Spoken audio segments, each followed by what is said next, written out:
माननीय मुख्यमंत्री ने 25 मार्च को जो बजट पेश किया, उस चर्चा में समय देने के लिए आपका बहुत बहुत धन्यवाद। बेशक बजट है हवा हवाई, फिर भी आपको बहुत बधाई।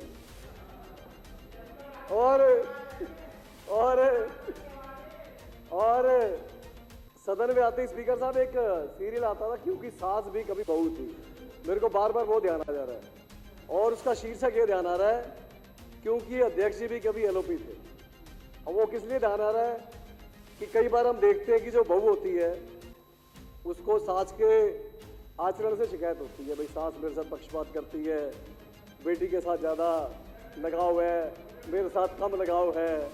और जब वही बहू सास बन जाती है तो फिर उसको बहू से परेशानी हो जाती है कि बहू सही आचरण नहीं करती। तो ये आजकल रोज सदन में देखने को मिल रहा है स्पीकर साहब।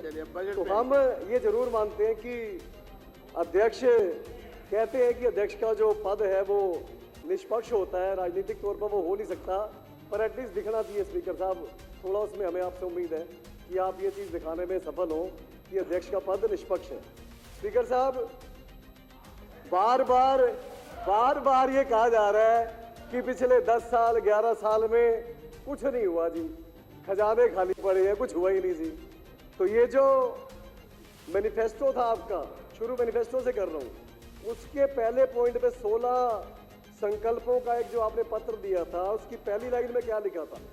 पहली लाइन में लिखा था, our government will not continue existing schemes but we will also make them more effective. भाई जो दिल्ली सरकार की जनहित की योजनाएं चल रही हैं, हम उनको बंद नहीं करेंगे। तो ये तो बड़ी कॉन्ट्राडिक्शन हो गई। एक तरफ आप कहते हो कोई काम नहीं हुआ, एक तरफ आप कहते हो जनहित के जो काम हो रहे हैं वो चालू रखेंगे। तो ये आप मानते तो हो कि अरविंद केजरीवाल साहब ने काम तो कमाल के किए थे। मेरे को याद आ रहा है 8 दिसंबर 2013 को सर, 8 दिसंबर 2013 को हम जब पहली बार चुन के आए थे, बहुत सारे मेंबर बैठे हैं जो उस समय कांग्रेस में होते थे, आज भाजपा में है। बहुत सारे ऐसे मेंबर होते थे जो तब कांग्रेस में थे, भाजपा में है। और तब वो कहते थे, हमारे भाई साहब रिस्पेक्टेड मेंबर लवली जी ने एक शब्द यूज किया था, इन वेटिंग। भाई तुम इन वेटिंग ही रहोगे।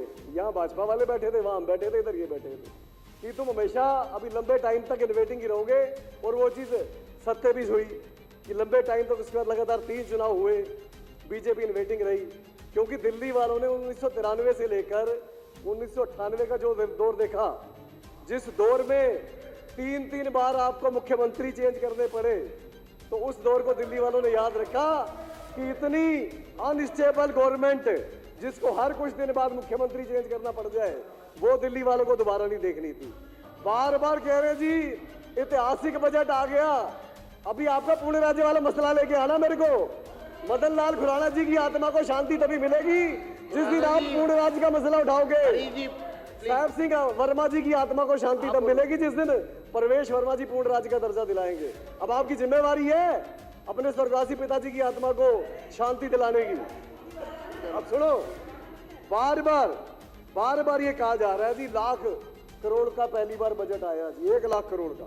तो भाई 78,000 करोड़ का पहली बार आया था, उसके पहले 69,000 करोड़ का भी पहली बार आया था, उसके पहले 65,000 करोड़ का भी पहली बार आया था, उसके पहले 60,000 करोड़ का भी पहली बार आया था, उसके पहले 53,000 करोड़ का भी पहली बार आया था, उसके पहले 48,000 करोड़ का आया था, वो भी पहली बार आया था।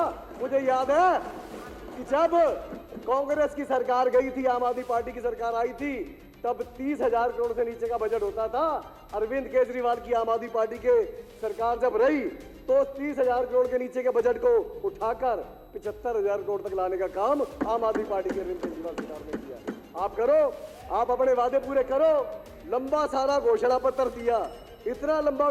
स्पीकर साहब देखो, समय यूं मत दो कि भीख लगे, बाकी जो आपको ठीक लगे सरकार आपकी है।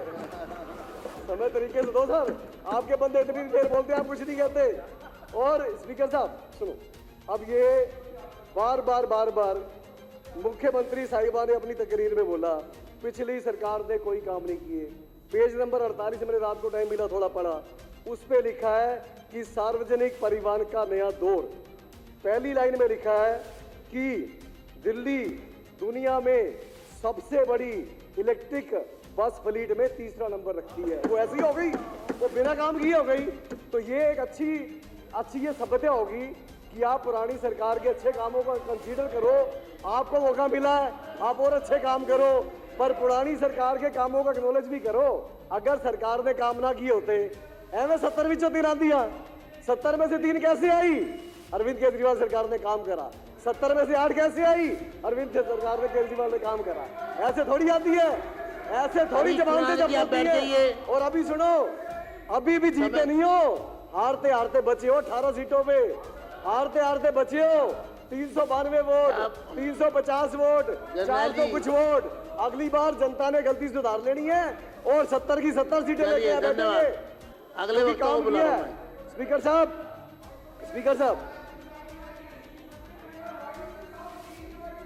स्पीकर साहब, जितनी बार हमने बजट पेश किया है, हर बजट का हमने नाम दिया तो उस नाम को सार्थक किया। हमने अगर ग्रीन बजट पेश किया तो ग्रीन बजट का आज दिल्ली प्रमाण है। जिस दिल्ली में हरित क्षेत्र सिर्फ 297 वर्ग किलोमीटर का होता था, जिसकी परसेंटेज लगभग 20% थी, 10 साल आम आदमी पार्टी के सरकार के दौरान वो 297 वर्ग किलोमीटर से 371 वर्ग किलोमीटर पहुंचा है और 20% से 25% तक दिल्ली का हरित क्षेत्र जो है वो बढ़ा है। तो ये काम आम आदमी पार्टी की सरकार ने किए। हम आपको भी कहते हैं आप काम करो, क्योंकि दिल्ली के लोग बहुत सूझवान है। इन्हीं सूझवान लोगों ने आपको 70 में से 3 दी थी। काम को आपके पसंद करेंगे, नहीं करोगे तो फिर 70 से 3 पे हो सकता है 0 पे लाके खड़ा करेंगे। धन्यवाद।